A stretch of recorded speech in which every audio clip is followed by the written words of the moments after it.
When I was 14, I lived down the street from a Walgreens and would walk there to buy candy or makeup, maybe once or twice per week after school. It was less than a 10-minute walk and I mostly felt safe.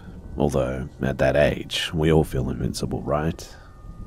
Anyway, but one day, I'm standing in line waiting to pay for my goods, and I felt something tickle my back. I've always had long hair and figured that it was just a random loose strand or something, so I just ignored it. But then, the random tickle turned into something solid, and I felt a grip on my bra, like full-on someone is holding the backstrap or hooks of my bra in their hand. I made a noise, rushed forward, nearly bumping into the person in front of me, and turned around to see a dude just standing behind me. I started to ask what the hell he was doing, but he cut me off and said, "Someone is supposed to teach you how to use those things." I was obviously super confused, so naturally, I just said, "Huh?" And then he said, "Your bra, don't you have someone to teach you how to put those things on?" I reached back and felt that my bra was above the back of my shirt, and apparently the hooks weren't fully aligned. It was a 3-hook bra, and I guess I only had hooked 2 of them off center or something. Or something like that, but I was still confused. So I said, "Okay," super creeped out at this point. And he said, "Well, you're walking around like a dog in heat. At least fix your bra or let me do it for you." Wow. Okie dokie. I faced forward and just ignored him after that, paid for my candy and lip gloss, and then just left. Halfway to my house, and a car pulled up beside me. And lo and behold, it's him. "Hop in, I'll give you a ride," he called out, through the passenger window. "I'm good, thanks. I'm almost home," I said back while speeding up my pace. "No, come on, it's okay," he called back. And at this point he sort of pulled up and angled his car so that he was nearly on the sidewalk. I yelled back at him, "No thanks," before running to the other side of the street. I kept my walking pace, but I was freaking out at this point. I heard his engine rev behind me, turned to see his car moving towards me, on the wrong side of the road, mind you, and at that point, I just ran until I reached my house. It probably wasn't smart, but I ran inside and locked the doors and screamed for my older brother that some creeper was outside trying to get me in their car. And my brother ran out and the dude took off, thankfully, and I didn't walk to Walgreens ever again.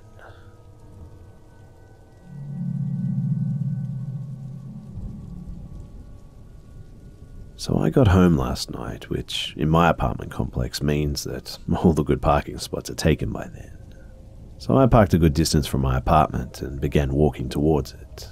There's a thunderstorm and it's not raining yet, so the air has energy and it kinda smells nice. I decide to take my time because of this and make a loop around my building and come up behind it. As I make the corner and begin walking back down towards my apartment, I see a guy coming out of the parking lot between 2 cars. We nod and I slow my pace and he begins walking ahead of me, but I notice that he also slowed down his pace to match mine. So I start going even slower, intending to cut the corner as soon as we approach it and enter my apartment as soon as possible, and the front door being right around the corner and all. He seems reluctant to walk too far ahead of me, so already I'm on alert. He approaches the corner first and I come around. He's at my apartment door shaking my doorknob, and he looks at me as I round the corner and says, "I lost my keys." The realization that he was lying and the implication of the lie slammed every one of my systems into high alert. Everything in me told me to just not stop, so I kept walking and gave him a sympathetic smile. He turns and stares at me and then asks me if I have a phone that he can borrow or something. At this point, I'm feeling stuck and panicking. He's pretending that he lives in my apartment, so I can't get past him. My car is too far away and in the dark, and any sudden movements will alert him that I'm onto him.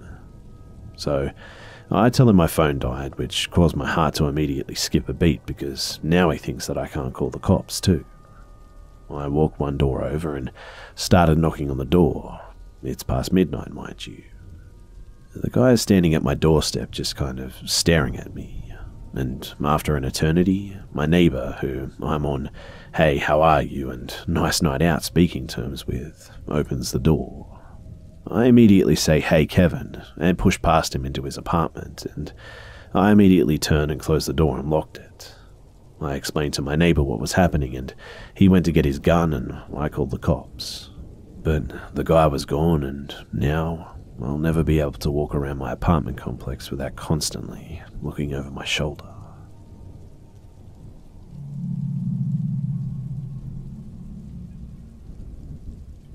This is all fresh in my mind because it just happened yesterday. So, I was on my way back home from the city centre, 9 or 10 PM, and I had a sandwich with me. I have to take this bus to get home with maybe 16 stops until it's mine, which is not a busy stop. Usually only me and sometimes one more person gets off there. I got on the bus at the back door, and the minute that I sat down, this drunk guy comes to me and asks if I speak Hungarian. There are relatively a lot of beggars around here, so I'm not totally surprised at this. I say no, which is a lie, but I just wanted to avoid further conversation. He then starts speaking to me in English and says, could I give him some money for some food? I say no, that I haven't got any Hungarian currency on me right now. Again, a lie, because I just wanted to eat my damn sandwich. This guy then proceeds to signal me to give him a piece of my sandwich and almost breaks a piece of the sandwich off. So I say to him, sorry dude, no offense, but I just want to eat my sandwich. At first, he seemed pretty chill about it, to be honest. But this is when things get interesting. He sits back in his seat 3 seats behind me, and I then notice that he's not alone. He's with 2 equally drunk gentlemen, but the bus now closes its doors and starts. As I'm eating my sandwich, I hear these guys talking shit about me in Hungarian, assuming that I don't understand. Shit like, man, this dickhead won't give me a piece of his sandwich, what a prick. Man, I would so bash his head in with a glass, I'm so angry. I then hear them agree on getting down at my stop so that they can beat me up. I never had to deal with a situation like this, so I start to think and come to the conclusion that my best option is to just get down at my stop and just run home. Not on the usual route, of course, and just run like hell, because I can easily outrun 3 30-year-old drunk guys. Meanwhile, because I'm focused on what to do, I don't touch my sandwich, maybe 1/4 of it remaining, and this got them even angrier. And I hear them say, hey man, he didn't even finish his sandwich. I bet he gets home and throws it in the trash too. Then, one of them said that he murdered someone in his dream. The other one says that he dreamt the same thing too, and this wasn't a coincidence. I'm just sitting there like, surely they're just lunatics and barbaric assholes, but I was wrong. I hear them discussing my height, weight, and buffness, and agree that they can take me easy with 3-on-1. At this point, I'm sweating and thinking about other options because my stop is coming up. We're heading into the suburbs and the bus is starting to get empty. And then I realize that I can pretend that I can get off somewhere and hope that they get off too. So I decided to do that. At the last relatively busy stop before my stop, I stood up and went to the front door where 4 other people stood waiting to get off too. The bus stops and I start to go towards the door, but stop when they can't see me. And, surprise, surprise, they get off too.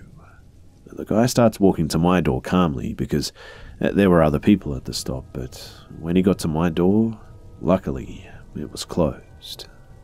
I obviously checked if anyone got off with me at my stop though, but luckily there was no one. I honestly think that this could have been just so much worse, and I was lucky to get the best case scenario. I honestly think that these crazy drunk guys, they were going to try and kill me.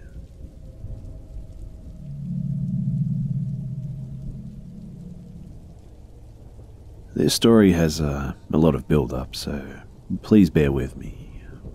So, I met this friend online the summer before my junior year of high school. I was 16 and his name was Flip. We clicked pretty instantly. Our senses of humor matched up and I felt like that we were pretty good friends. He was a guy and I a girl, but I never really held romantic feelings or anything. Also, I was in a relationship. When I was 16 and he was 19, I could tell that he had romantic feelings, and he let me know 6 months into our friendship that he loved me. We didn't really have a stable friendship, as he flipped out a lot and would go extended amounts of time without talking to me and all, and he told me that it was because he couldn't bear to talk to me knowing that we can't be together because I was already dating someone, but I now know that it was more of an out-of-control thing, and he wanted to stop talking to me to make me feel like I'm missing something. He actually really hated women, really disliked them, and felt like most of them were just whores. He told me that he felt like I was different, that I was the only true woman that he's ever met. A real red flag shit, I know. I was young and didn't really think much of it, though. Our friendship was only online, iMessaging and FaceTiming. Now, when he went on these tangents where he would just abruptly stop talking to me, he would go on Twitter and make offensive demonizing tweets about me to people. Like, awful stuff. But when he came back, I just pretty much ignored that stuff because he would go back to being funny and nice and all. So, he also had a habit of lashing out at people too, taking revenge on people and just making people feel like shit for fun. Another red flag. But I thought I was special and that he really cared about me, and he would never do anything like that to me, right?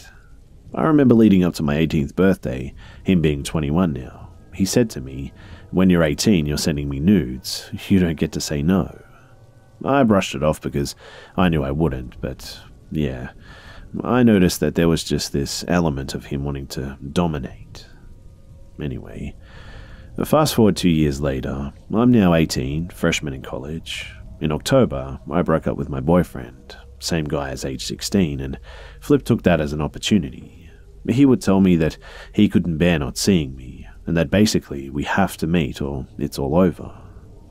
Now, I didn't really have romantic feelings for him like I said. My love for him was platonic, but I figured like, I'll try romance. I'll try to love him romantically and all. I couldn't lose him. He was one of the only friends I had at the time. So, I impulsively bought a plane ticket to where he lives in December. My parents had no idea, and to this day still don't. I was going to go away on a Friday, come back on a Monday. The college I go to school in is in a city with an airport, so it was easy to just Uber it to the airport.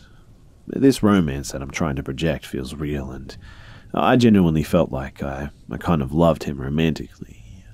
I was finally going to meet the guy that I loved too, but leading up to the flight, about 1 or 2 weeks before, I started to get cold feet. I was questioning the legitimacy of my feelings and started getting on with a guy in a neighborhood uni, so I started catching feelings for him instead and kissed him one day before my flight. At that point, I had already decided that I didn't want to pursue Flip romantically, and I figured, hey, we've been friends for 2 years. When I get there, I'll just tell him that I only want to stay friends. Yeah, he'll be upset, but I'm sure our friendship is worth more than that, and we'll be able to have a nice, enjoyable time together. How naive I was.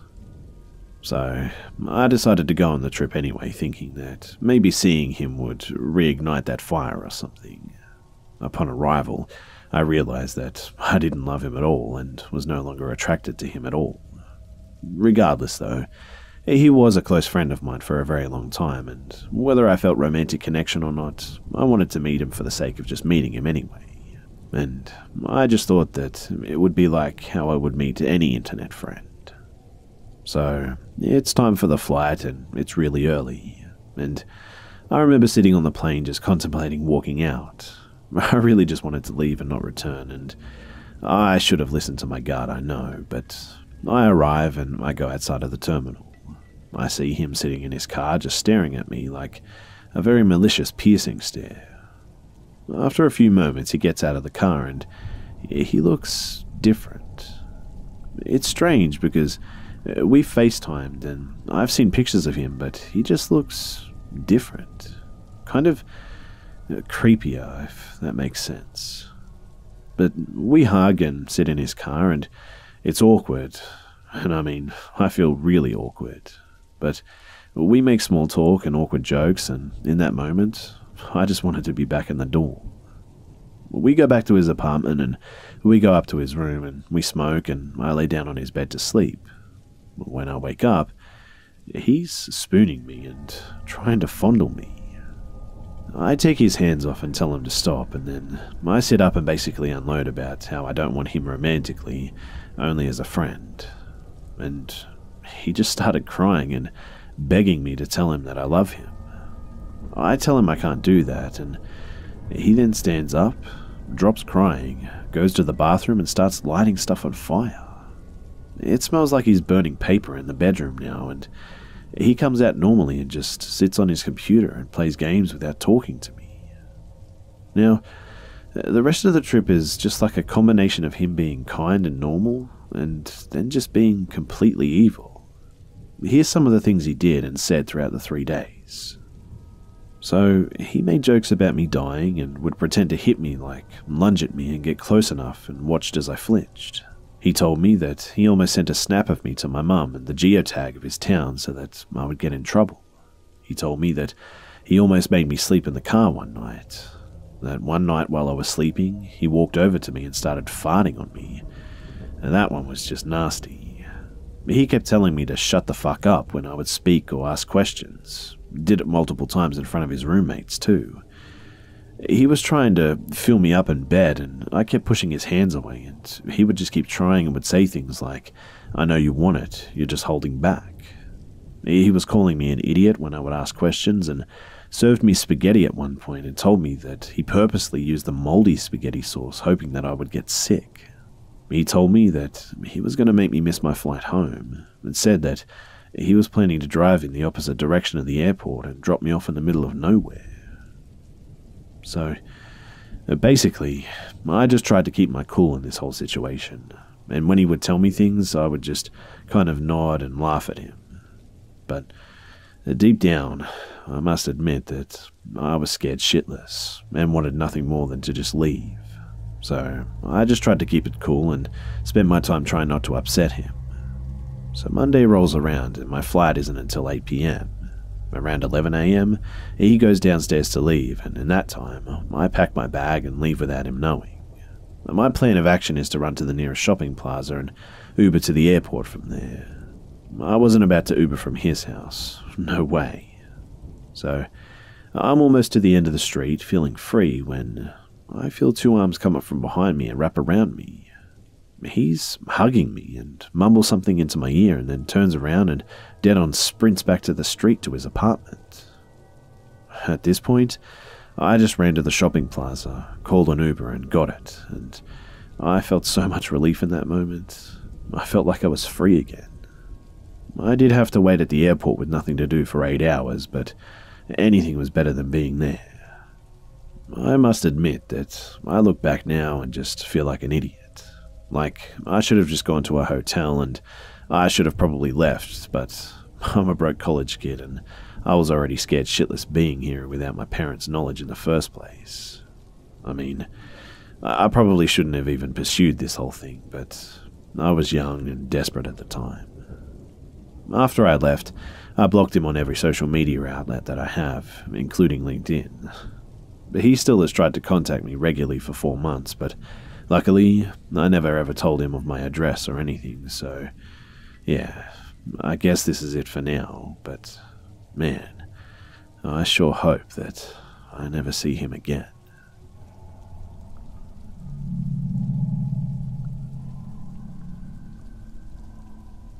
I was maybe around 13 or 14 years old at the time, and I was recently granted the privilege of staying home alone.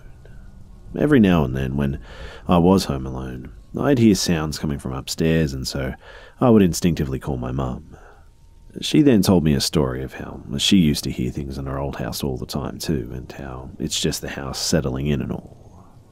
Fast forward to many instances of sounds later, and I decided that the very next time I was going to be home alone that I was going to be completely silent and make as little noise as possible. Within the first half an hour, there was pretty much nothing. Not a peep out of the entire house, in fact. I eventually got bored and felt safe, so I went to go grab the TV remote to watch some TV, but a few seconds before I grabbed the remote, I heard a huge crash upstairs and running footsteps. I was sure more than ever that someone was definitely in the house. By now, there were plenty of consistent sounds coming from upstairs that it was a fact that someone was definitely up there. So, 14-year-old me decided to hatch a quick plan. Being the skinny, most non-threatening little girl that I was at the time, I first grabbed a kitchen knife. Then I grabbed a shoe and propped open the front door, and after a few moments of some deep breaths, I yelled out in the deepest voice I could, "I know you're upstairs, and I'm giving you a chance to leave without me calling the police, but I've propped the front door open and I'll be in the bathroom. Be aware that I'm holding a knife, and if you refuse to leave, I will call the police." Sure enough, I walk into the bathroom with my knife, absolutely scared to death that someone was going to open the door. I wait and I wait until the one sound that to this day will always scare me for this reason. I heard the front door close, and the shoe was moved. I quickly locked the front door and turned on the alarm system, and I really hope to never see this person or even hear from this person again.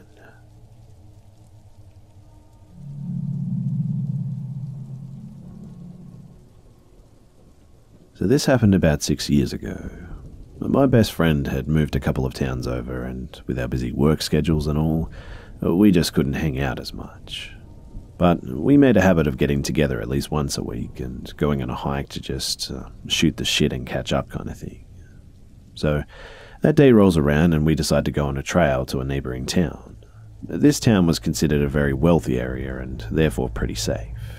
This is important because it's the main reason why our guard was low and probably why we didn't see the apparent red flags of the situation. In order to get to the trail, you had to drive through a park entrance. This was the only way in or out. As you drive through the entrance, there's a parking lot on the right side. You keep driving and there's a baseball field to the left, and about 100 yards further, there's another small parking lot, which is where we parked. From the parked car to the start of the trail was about a 50-yard walk, I'd say. There were a couple of cars parked there, and it was probably around 5 p.m, I'd say. It was summertime, so we weren't worried about getting back dark anytime soon, but of course, we lost track of time and we decided to head back once we noticed that it had gotten pretty dark. I just want to note that nothing had felt strange during this whole hike. I never felt uneasy or felt like I was being watched or anything like that. Even as we were hiking out of the woods in the complete darkness, there just wasn't anything to be worried about. We finally made it to the entrance of the trail, and I look over to see my friend's car as the only one left in the entire lot. We start making our way towards the car, and I hear very light rustling near some trees, a couple of feet to the left of us. My friend and I were mid-conversation, and I knew that he hadn't heard it because he just kept talking, but I kept looking over my shoulder as we got further from the trees. We were still about halfway to the car when I saw a silhouette hide quickly behind a tree. At this point, I looked at my friend, who was still unaware that I had heard or just seen something, and said in the calmest voice possible, "Hey man, don't freak out, but someone is in that brush over there looking at us. Let's run to the car on 3. Believe me, I was scared shitless, but I didn't want whoever that was to realize that we were aware that they were there. As I count to 3, our walk turns into a power walk and then into a full-on sprint when this thing comes out from behind the tree and I hear the footsteps of someone running right at us. To this day, I don't know why we stopped running and turned around to face this stranger, but this man was dressed in all black clothes and pulls out a flashlight and points it at our faces. He comes closer, very cautiously, as if we were going to do something to him, and when he's about arm's length away, he tells us that he's a cop. The first red flag was the hiding in the bushes part, watching us for I don't know how long. The second red flag was the fact that not once did he ever announce himself as a cop until he got real close. At this point, we were right next to my friend's car in an empty parking lot. Not a single police car or any other car in sight for that fact. Not only that, but this guy was wearing a black vest and black slacks and had no type of badge or anything that would indicate that he was a police officer. He pulls out a small notepad and asks for our names, which we give him. I know, that was really stupid. Believe me, I know. But at this point, I don't know if we're being fucked with by some random guy or if this is an actual cop, because he then tells us to step away from the car and he's going to check it for drugs. We let him search the car, and my friend smokes a cigarette and the guy made a deal about the butts in the ashtray. Me and my friend are sitting on the curb just waiting for this guy to finish searching the car. I'm not gonna lie, at this point it seems like a big joke and we almost want to just laugh in this guy's face. But it went from being creepy as all hell to just feeling annoyed that my time was being wasted.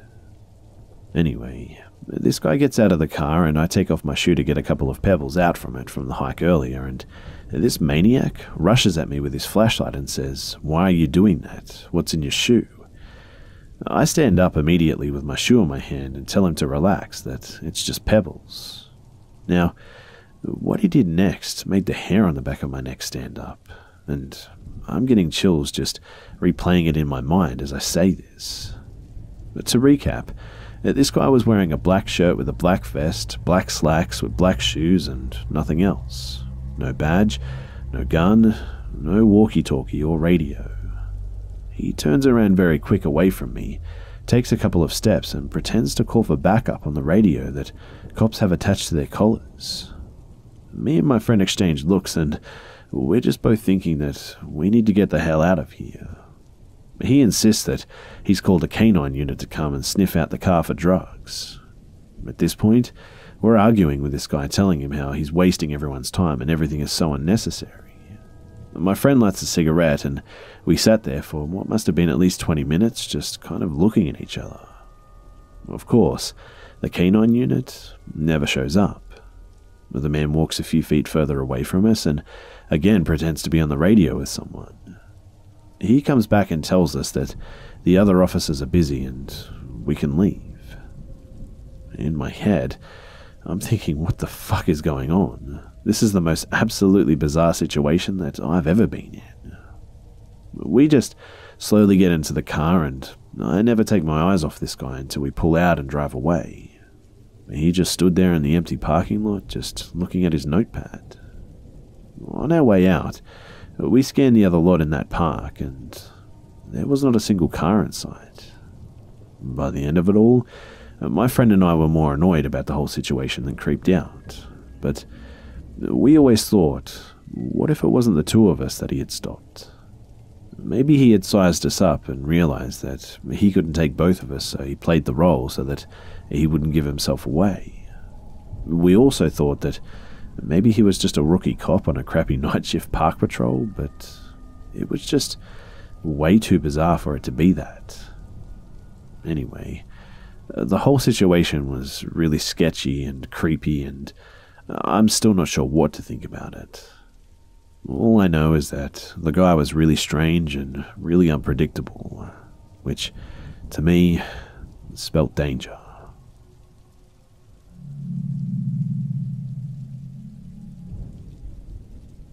So back in the mid-90s, while I was living in Colorado, I was dating the son of Deborah Snyder, and Deborah was the girlfriend of murderer Thomas Luther. This man raped, beat, and murdered several women in West Virginia and Colorado.